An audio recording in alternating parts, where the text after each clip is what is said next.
নমস্কার দর্শক বন্ধুরা, আমার চ্যানেলে সবাইকে স্বাগত।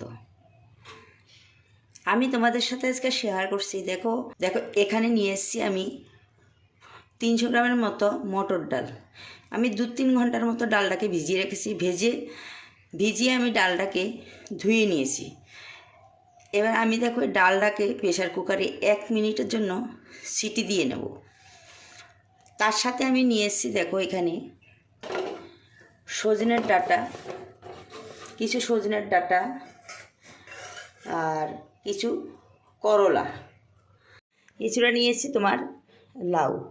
আর বাদ বাকি মশলাগুলো আমি করতে করতে তোমাদেরকে দেখিয়ে দেব।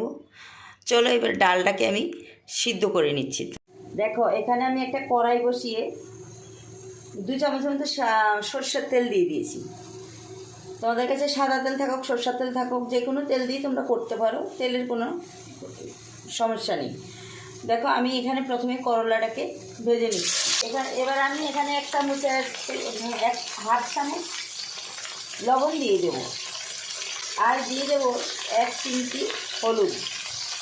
আমি আশা করবো আমার প্রত্যেক দর্শকেরই এই ডালটা খুবই ভালো লাগবে। এই গরমে বাচ্চা বুড়ো থেকে সবাইকেই এই ভাত পাতে প্রথম পাতে এই পদটা রাখা প্রত্যেকেরই উচিত, কারণ বাইরে প্রচণ্ড গরম, যা গরম টেকা যাচ্ছে না। এ কারণেই শরীর স্বাস্থ্য ভালো রাখার জন্য তোমাদের প্রত্যেকেরই এরকম একটা শীত পদ রাখতে হবে। দেখো করলাটাকে আমি বেশি লাল লাল করবো না, মোটামুটি 2 থেকে 4 মিনিটের মতো ভেজে নেব। দেখো করলাটা ভাজা হয়ে গেছে। আমি 3 থেকে 4 মিনিটের মতো করলাটাকে ভেজেছি। এবার আমি করলাটাকে তুলে নিচ্ছি। দেখো এখানে আমি দিয়ে দেবো প্রথমত 4-5টা শুকনো লঙ্কা। আমি আর তেল দেবো না, যেহেতু অল্প মশলা জিনিসটা করব। আমি এখানে দিয়ে দেবো আমি শুকনো লঙ্কা।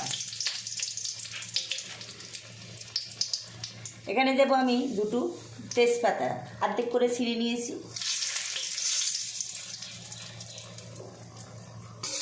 আর এখানে দেবো আমি 1/2 চামচের মতো রাঁধুনি। তোমরা রাঁধুনি না থাকলে 5 ফোড়নও করতে পারো, কোনো সমস্যা নেই। এখানে দেবো আমি 1/2 চামচের মতো আদা বাটা। আর এখানে দেবো ডুমো করে রাখা 600 মতো লাউ।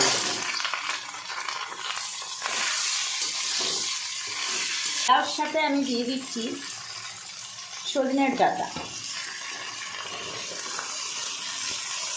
এবার এটাকে আমি 4 থেকে 5 মিনিটের মতো একটু কষিয়ে নেব। এখানে দিয়ে দেবো আমি ডাল সিদ্ধ করতে, যেহেতু আমি লবণ দিইনি, এখানে দিয়ে দেবো আমি পরিমাণ মতো লবণ।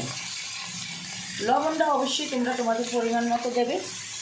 এখানে দিয়ে দেবো আমি হাফ চামচের থেকে কম একটু হলুদ। গ্যাসের আঁচটা আমি একদম কমিয়ে দিলাম, ঢাকা দিয়ে রাখবো। দেখো 4 মিনিট থেকে একটু বেশি হয়ে গেছে। এখন জলও বেড়ে গেছে। লাউটা যেহেতু অত্যন্ত কচি ছিল, কারণ এখনকার দেখো শক্ত লাউ ভালো লাগবে না। যাদের গাছ আছে তাদের ঠিক আছে, যারা বাজার থেকে আনবে অবশ্যই একটু কচি লাউ আনবে। দেখো লাউটা সিদ্ধ হয়ে গেছে, সজনে ডাঁটাও সিদ্ধ হয়ে গেছে। এখানে আমি দিয়ে দেবো ভেজে রাখা করলা।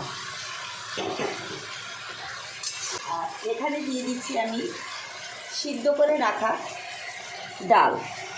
ডালটাকে আমি একটু ঘুটনি দিয়ে একটু করে ঘুটে নিয়েছি, পুরোটা ভাঙিনি আমি। এবার এখানে আমি দিয়ে দেবো সিদ্ধ ডালটা। ডালের বাটিটা ধুয়ে আমি 500 মতো জল দিয়ে দিচ্ছি। তোমরা যেরকম পাতলা খাবে কি ঘন খাবে সেইভাবে তোমরা জলটা দিয়ে দেবে। এখানে আমি 500 জলের মতো দিয়ে দিলাম। দেখো ডালটা পুরো ভাঙিনি, কিছু কিছু গোটা রয়েছে, কিছু কিছু গলে গেছে। এইভাবেই ডালটাকে করে নেবে তোমরা। এবার দেখো এখানে দিয়ে দেবো আমি 1 চামচের মতো চিনি। তোমরা যদি চিনিটা না খাও স্কিপ করতে পারো, কারণ এখন মিষ্টি অনেকেই খায় না, সুগারের ব্যাপার থাকে অনেক রকম, অনেকেই চিনিটা খায় না। আমি এখানে দিয়ে দিলাম 1 চামচের মতো চিনি। তোমরা চিনি খেলে কম বেশি করে নিতে পারো, আর না খেলে স্কিপ করে দেবে। আর কোনো মশলাই এটাতে লাগে না। এবার আমি এটাকে 5 মিনিটের মতো ফুটতে দেব। দেখো আমার ডালটা পুরো হয়ে গেছে, আমি নুন মিষ্টিটা দেখে নিয়েছি, সবই পারফেক্ট হয়েছে, আমার এক্সট্রা দিতে হয়নি যদিও। আর এখানে আমি দেখো এখানে দিয়ে দেবো আমি একটু ধনে পাতা দিয়ে আমি ডালটাকে নামিয়ে দেখাচ্ছি। আচ্ছা, আর কোনো মশলা লাগবে না। এবার আমি এটাকে নামিয়ে দেখাচ্ছি। দেখো এই পদটি যদি তোমাদের ভালো লাগে অবশ্যই আমার চ্যানেলটাকে লাইক শেয়ার কমেন্ট করো, বন্ধুবান্ধবের সাথে শেয়ার করো প্লিজ প্লিজ। আজকের মতো এখানেই ভিডিওটা আমি শেষ করলাম, আবার দেখা হবে নতুন কোনো ভিডিওর সাথে। নমস্কার, থ্যাংক ইউ।